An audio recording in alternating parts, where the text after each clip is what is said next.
하나님 말씀 함께 보도록 하겠습니다. 오늘 우리가 함께 볼 하나님 말씀은 예레미야 33장 1절부터 9절까지 말씀입니다. 예레미야 33장 1절부터 9절까지 말씀 제가 여러분들에게 봉독해 드리도록 하겠습니다. 예레미야가 아직 시위대 뜰에 갇혀 있을 때에 여호와의 말씀이 그에게 두 번째로 임하니라. 이르시되 이를 행하시는 여호와, 그것을 만들며 성취하시는 여호와, 그의 이름을 여호와라 하는 이가 이와 같이 이르시도다. 너는 내게 부르짖으라. 내가 내게 응답하겠고 내가 알지 못하는 크고 은밀한 일을 내게 보이리라. 이스라엘의 하나님 여호와께서 말씀하시니라. 무리가 이 성읍의 가옥과 유다 왕궁을 헐어서 갈대아인의 참호와 칼을 대항하여 싸우려 하였으나 내가 나의 노여움과 분함으로 그들을 죽이고 그들의 시체로 이 성을 채우게 하였나니 이는 그들의 모든 악행으로 말미암아 나의 얼굴을 가리어 이 성을 돌아보지 아니하였음이라. 그러나 보라, 내가 이 성읍을 치료하며 고쳐 낫게 하고 평안과 진실이 풍성함을 그들에게 나타낼 것이며 내가 유다의 포로와 이스라엘의 포로를 돌아오게 하여 그들을 처음과 같이 세울 것이며 내가 그들을 내게 범한 그 모든 죄악에서 정하게 하며 그들이 내게 범하며 행한 모든 죄악을 사할 것이라. 이 성읍이 세계 열방 앞에서 나의 기쁜 이름이 될 것이며 찬송과 영광이 될 것이요 그들은 내가 이 백성에게 베푼 모든 복을 들을 것이요 내가 이 성읍에 베푼 모든 복과 모든 평안으로 말미암아 두려워하며 떨리라. 아멘. 오늘 이 시간에는 왜 기도해야 하는가라는 제목 가지고 여러분들과 함께 은혜를 나누길 원해요. 나는 죽고 예수로 살면 모든 것이 변화될 수 있다라고 우리는 고백합니다. 사도 바울이 고백한 것처럼 나는 죽고 예수로 살기 때문에 나에게 맡겨주신 이 사명을 감당할 수 있다는 그 고백처럼 우리도 우리의 삶 가운데 내 생각, 내 마음 다 내려놓고 주님 앞에 나와서 주님을 찬양하고 주님을 예배하고 주님 앞에 기도하길 원하는데 우리의 삶 가운데 내가 죽고 예수로 사는 것이 결코 쉽지 않단 말이에요. 나는 죽고 예수로 살면 모든 것이 변화되는데 그 가운데 가장 놀라운 변화는 뭐냐? 우리 기도의 변화가 나타나는 거예요. 이제 저는 여러분들의 기도가 좀 달라지기를 원해요. 달라지기를 원한다기보다는 이제 여러분들의 기도가 한층 더 업그레이드된 조금 더 영적으로 깊은 곳으로 내려갈 수 있는 그러한 기도가 되길 바라요.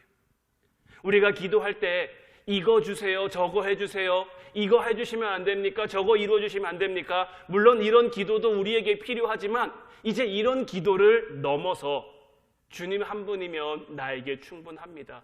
주님 한 분이면 내가 만족할 수 있습니다. 우리 입술에만 이러한 고백이 있는 게 아니라 이제 정말 우리의 삶 가운데 이런 고백이 나올 수 있도록 우리의 삶을 통해 이러한 모습들이 나올 수 있도록 우리 기도가 조금 더 깊어질 수 있기를 바라요.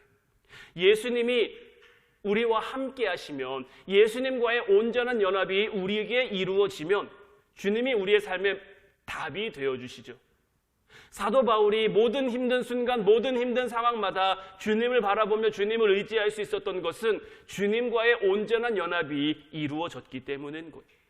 우리도 우리의 삶 가운데 예수님 한 분이면 충분하나라는 그러한 은혜의 경험을 할 때가 있죠.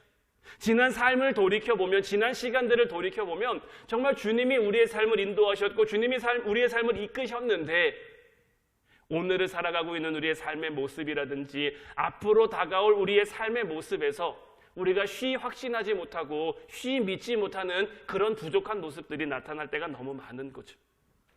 마가복음 11장 24절 말씀을 보면 그러므로 내가 너희에게 말하노니 무엇이든지 기도하고 구하는 것은 받은 줄로 믿으라. 그리하면 너희에게 그대로 되리라. 주님은 우리에게 분명히 약속해 주셨단 말이에요. 너희가 무엇이든지 기도하고 구하는 것은 받은 줄로 믿으라.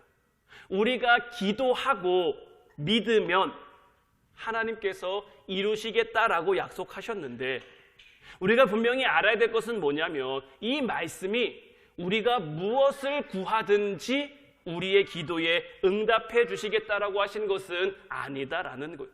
많은 분이 이 말씀을 붙들고 기도하시는 걸 봐요. 구하는 것마다 하나님이 주시겠지, 구하는 것마다 하나님이 응답하시겠지, 구하는 것마다 하나님이 들어주시겠지. 오히려 우리가 기도하는 것마다 하나님이 들어주시면, 우리가 기도하는 것마다 하나님이 응답하시면 오히려 우리의 삶에 더 큰 어려움과 더 큰 문제가 생길 수도 있어요.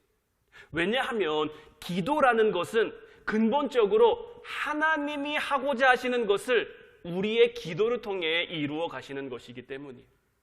빌립보서 2장 13절 말씀 보면 너희 안에서 행하시는 이는 하나님이시니 자기의 기쁘신 뜻을 위하여 너희에게 소원을 두고 행하게 하시나니, 이것이 어떻게 보면 기도에 대한 정확한 이해라고 할 수 있어요. 주님이 우리 안에 우리가 기도할 기도의 소원을 주시는 거예요. 우리에게 기도 제목을 주셔서 우리에게 기도할 그 길을 열어주셔서 주님의 뜻을 위해, 주님의 방법을 위해 우리가 기도하게 하신다라는 거죠. 주님은 지금 이 시간에도, 주님은 오늘 이 시간에도 저와 여러분들을 향해 우리가 기도할 것을 요구하고 계세요. 그런데 여러분들, 우리 주님께서 우리에게 뭐가 필요한지 모를까요? 우리에게 무엇이 있어야 할지 우리 주님께서 모를까요? 그런데 왜 주님께서는 우리에게 구하라는 기도를 하셨을까요? 찾으라는 기도를 하라고 하셨을까요? 문을 두드리라는 기도를 하라고 하셨을까요? 이미 우리에게 있어야 할 것을 우리보다 더 잘 아시는데 왜 그럼에도 우리에게 기도하라고 하신 그 이유가 무엇인가? 오늘 이 시간에는 오늘 우리가 함께 본 본문 말씀을 통해서 하나님께서 역사하시는 기도의 4단계를 살펴보고, 그래서 우리가 왜 기도해야 하는지에 대한 그 답을 좀 찾아가고자 해요. 하나님께서 역사하시는 기도에는 4가지 단계가 있는데, 첫 번째 단계는 하나님의 뜻이 세워지는 단계가 있어요.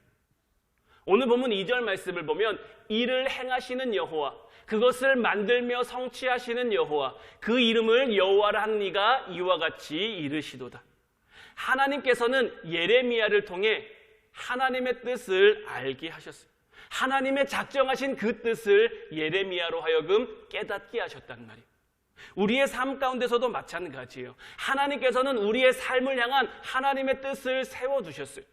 우리를 향해 그 뜻이 세워지는 단계가 기도의 첫 번째 단계인 거예요. 그러면 이제 두 번째 단계는 무엇이느냐? 기도하도록 우리를 감동하시는 단계인 거예요. 하나님이 우리를 향한 뜻과 계획을 세워놓으셨어도 그것을 이루어가는 것은 누구냐? 바로 저와 여러분들인 거예요. 하나님은 저와 여러분들을 통해서 그 하나님의 뜻을 세워가시고 하나님의 계획을 이루어 가신단 말이에요. 그래서 그것을 위해 기도할 수 있도록 우리의 마음을 감동하시는 단계가 우리에게 반드시 있어요. 우리가 너무나 잘 아는, 정말 우리에게 너무나 유명한 말씀이죠. 예레미야 33장 3절, 333이라고 해서 우리가 잘 기억하고 있는 말씀 중에도 하나인데, 너는 내게 부르짖으라, 내가 내게 응답하겠고 내가 알지 못하는 크고 은밀한 일을 내게 보이리라. 하나님께서 예레미야의 마음을 감동하시는 거죠. 하나님께서 이미 일을 다 작정해 놓으시고 일을 다 계획해 놓으시고 이 일을 위해 예레미야가 기도할 수 있도록 예레미야의 마음에 너는 내게 부르짖어라, 내가 너에게 응답할 것이고 내가 알지 못하는 크고 은밀한 일을 보여줄 것이다. 그러니 너는 기도해라.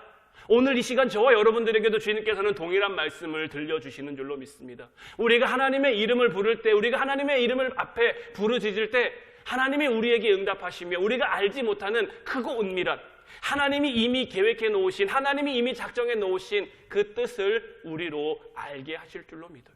따라서 우리는 이것을 위해 반드시 기도할 수 있어야 하는 것이고, 우리가 이것을 이제 깨달았다면, 하나님이 우리의 마음에 주셨다면 세 번째 단계는 당연히 우리가 순종해서 실제로 기도하는 단계가 나타나야죠. 그런데 첫 번째, 두 번째 단계까지는 하나님의 뜻 가운데 잘 오는데 이 세 번째에서 넘어지시는 분들이 참 많아요. 우리가 흔히 기도해야 되는데, 알아요. 기도해야 우리가 다시 회복되는데, 기도해야 다시 일어서는데, 기도해야 하나님의 역사가 일어나는데 머리로는 너무나 잘 알아요. 그런데 우리가 아는 것을 정말 행함으로 순종하여 실천하기가 결코 쉽지 않단 말이에요. 이 단계에서 넘어지시는 분들이 참 많은데, 이제 우리가 이 단계를 넘어서야만 하나님의 응답, 하나님의 역사가 나타날 수 있는 거예요. 그래서 이 세 번째 단계를 넘어서면 마지막 네 번째는 기도의 응답으로 하나님의 뜻이 이루어지는 그 단계가 나타나는 거죠. 오늘 하나님께서는 이 예레미야에게 하나님의 뜻을 깨닫게 하셨어요. 하나님의 뜻을 알게 하셨어요. 그래서 예레미야로 하여금 내게 부르짖어 기도하게 하셨단 말이에요. 그래서 하나님의 은밀한 하나님의 뜻을 그로 하여금 알게 하셨고, 이제 그들에게 나타내실, 이 예레미야의 기도로 말미암아 그들에게 나타나실 그 회복의 모습이 어떤 모습입니까? 오늘 본문 6절부터 9절까지 말씀을 보면, 그러나 보라, 내가 이 성읍을 치료하며 고쳐 낫게 하고 평안과 진실이 풍성함을 그들에게 나타낼 것이며, 내가 유다의 포로와 이스라엘의 포로를 돌아오게 하여 그들을 처음과 같이 세울 것이며, 내가 그들을 내게 범한 그 모든 죄악에서 정하게 하며 그들이 내게 범하며 행한 모든 죄악을 사할 것이라. 이 성읍이 세계 열방 앞에서 나의 기쁜 이름이 될 것이며 찬송과 영광이 될 것이요, 그들은 내가 이 백성에게 베푼 모든 복을 들을 것이요, 내가 이 성읍에 베푼 모든 복과 모든 평안으로 말미암아 두려워하며 떨리라라고 말씀하고 계신 것. 하나님이 그들을 향해 어떤 회복을 계획하고 계십니까? 다시 바벨론에 그들이 포로로 잡혀가요. 우리가 지금 말씀 묵상 예레미야의 말씀을 보면서, 아직 예레미야 33장까지 오지 못했습니다만은 이 이전의 말씀들을 볼 때 하나님이 그들에게 말씀하신 게 무엇입니까? 예레미야를 통해 수없이 그들에게 말씀하셨음에도 불구하고 그들이 말씀을 듣지 않으니까, 말씀 가운데 돌이키지 않으니까 오늘 우리가 보고 있는 이 네 가지 기도의 단계, 첫 번째 하나님의 뜻이 세워지는 단계, 두 번째 기도하도록 감동하시는 단계, 순종하여 실제 기도가 되는 단계, 그리고 마지막 네 번째로 기도와 응답으로 하나님의 뜻이 이루어지는 이 단계가 그들을 통해 나타났어야 되는데, 그들은 하나님이 예레미야를 통해서 수없이 말씀하셨음에도 불구하고 예레미야의 말을 듣는 것이 아니라, 예레미야를 통해 하시는 하나님의 말씀을 듣는 것이 아니라 거짓 선지자들의 말을 들음으로 하나님의 징계와 하나님의 심판 가운데 그들이 임할 수밖에 없게 됐죠. 하지만 하나님께서는 이제 예레미야를 통해서 그들의 회복, 하나님의 뜻이 이루어지는, 그들이 잘해서 하나님의 뜻이 그들에게 이루어지는 게 아니에요. 그들이 잘해서 하나님이 주시는 회복이 그들에게 나타나는 게 아니에요. 하나님께서 그 뜻을 정하셨고 그 뜻을 위해서 기도할 때 그 복이, 그 은혜가 그들에게 임하게 하시는 것. 우리의 삶 가운데도 마찬가지인 줄로 믿습니다. 하나님이 우리에게 정하신 그 뜻과 계획, 하나님이 저와 여러분들을 향해 어떤 뜻과 어떤 계획을 세워놓으셨을까요? 우리를 힘들게 하는, 우리를 어렵게 하는, 우리를 지질이 정말 근심하고 걱정하고 염려하게 하는 그런 계획을 우리에게 세워놓으셨을까요? 하나님이 우리를 향해 세워놓으신 뜻은 그러한 뜻이 아니에요. 우리를 통해 하나님의 나라가 이 땅 가운데 임하게 되고, 우리를 통해 하나님 나라를 누리는 삶의 모습을 나타내게 하고, 우리를 통해 하나님의 이름이 영광받고 우리의 삶이 존귀해지는 그 뜻과 계획을 우리를 향해 세워놓으셨단 말이에요. 이제 우리가 그 뜻을 깨달아 알므로, 그것을 붙잡고 순종해 기도함으로 그것을 이루어 가야 할 줄로 믿습니다. 그럼 여기서 한 가지 좀 의문이 드는 것은, 하나님이 계획하셨고 얼마든지 하나님이 이루실 수 있는데 왜 이 네 가지 단계와 같은 복잡한 단계를 통해 우리에게 역사를 하시는 걸까요? 이 네 가지 단계를 거쳐서 왜 하나님은 어떻게 보면 일을 좀 어렵게 진행하시는 걸까요? 왜 우리로 하여금 기도하게 하시는 걸까요? 하나님께서 우리에게 기도하게 하시는 이유는 다른 데 있는 게 아니에요. 우리의 기도를 통해 하나님의 일하심과 하나님의 응답하심을 나타냄으로 말미암아 하나님의 역사, 하나님의 함께하심을 우리가 경험할 수 있게 되기 때문이에요. 우리가 기도 안 했는데 하나님의 뜻이 이루어져요. 우리가 기도 안 했는데 하나님의 은혜가 우리 가운데 임해요. 그럼 우리는 어떻게 여길까요? 와, 내가 기도 안 했는데도 하나님 나에게 은혜 주시니 감사합니다. 와, 내가 기도 못 했는데도 하나님 내게 축복 부어주시니 정말 감사합니다. 하나님께 영광 돌립니다. 우리는 우리의 삶 가운데 이런 모습으로 살아갈까요? 우리가 기도하지 않았는데 하나님이 주신 은혜를 우리가 누리게 되면, 하나님이 주신 축복을 우리가 누리게 되면 그것이 하나님이 우리에게 허락하신 일이라고 우리는 잘 인정하지 못한다는 거죠.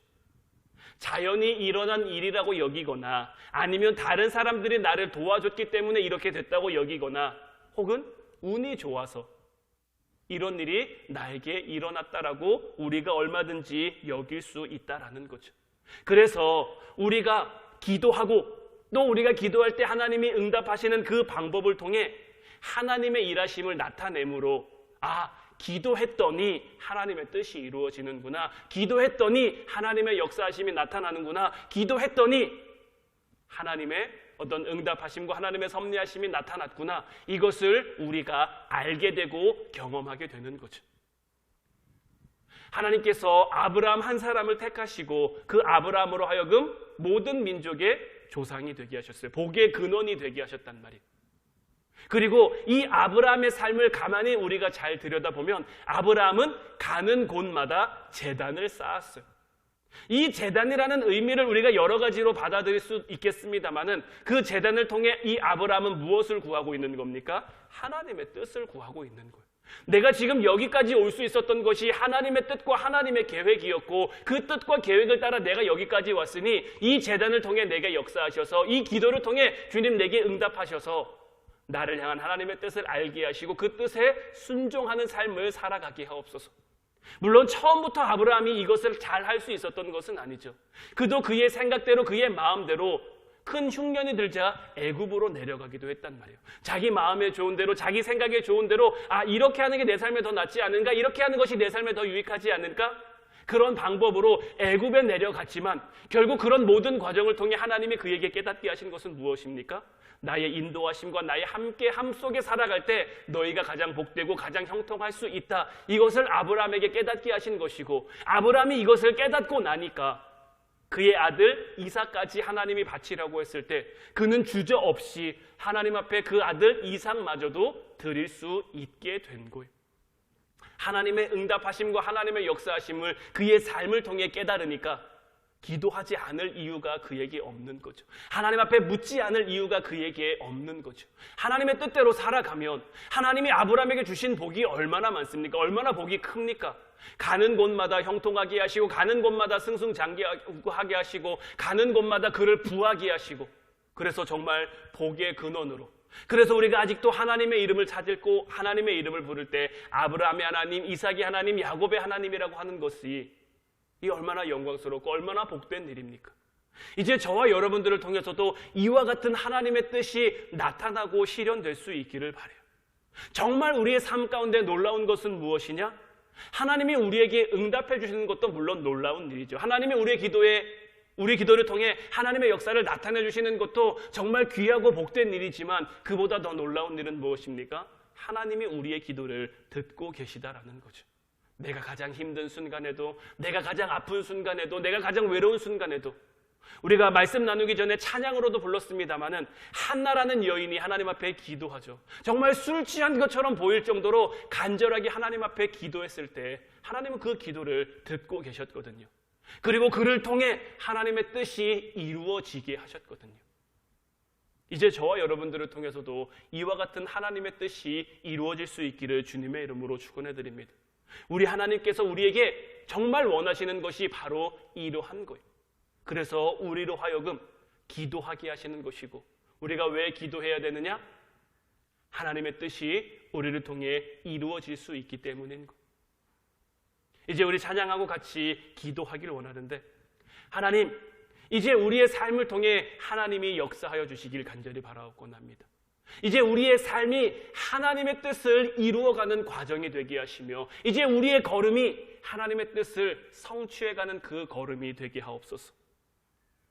우리가 기도하길 원하시는 그 하나님의 그 마음을 이제 우리가 깨달음으로 말미암아 더욱 하나님 앞에 무릎으로 나갈 수 있는 저희들 되게 하옵소서. 더욱 간절한 마음으로 하나님 앞에 기도할 수 있는 저희들 되게 하옵소서. 우리 시간 예수 늘 함께 하시네 이 찬양 나누고 같이 기도하길 원하는데 이 찬양의 가사가 오늘 여러분들의 기도 제목이 됐으면 좋겠어요. 여러분들의 기도의 내용이 됐으면 좋겠어요. 우리의 힘들고 험한 인생길 주님이 왜 모르시겠어요? 정말 유례 없는 팬데믹이 언제 끝날지 모르는 그런 상황 가운데 있어요. 코로나 단계는 다시 심해져서 모이기 쉽지 않고 만나기 쉽지 않고 이런 삶 속에 참 우리의 삶 힘들고 고단하지만 그럼에도 불구하고 주님은 우리의 마음을 알고 계세요. 우리가 맡기면 우리가 믿음의 눈을 들어 주님을 바라보면 이 또한 지나가게 하시며 주님의 뜻이 우리를 통해 이루어지게 하시며 주님이 우리에게 주실 은혜와 축복과 평안과 기쁨과 모든 소망을 우리의 삶을 통해 누리게 하실 줄로 믿습니다.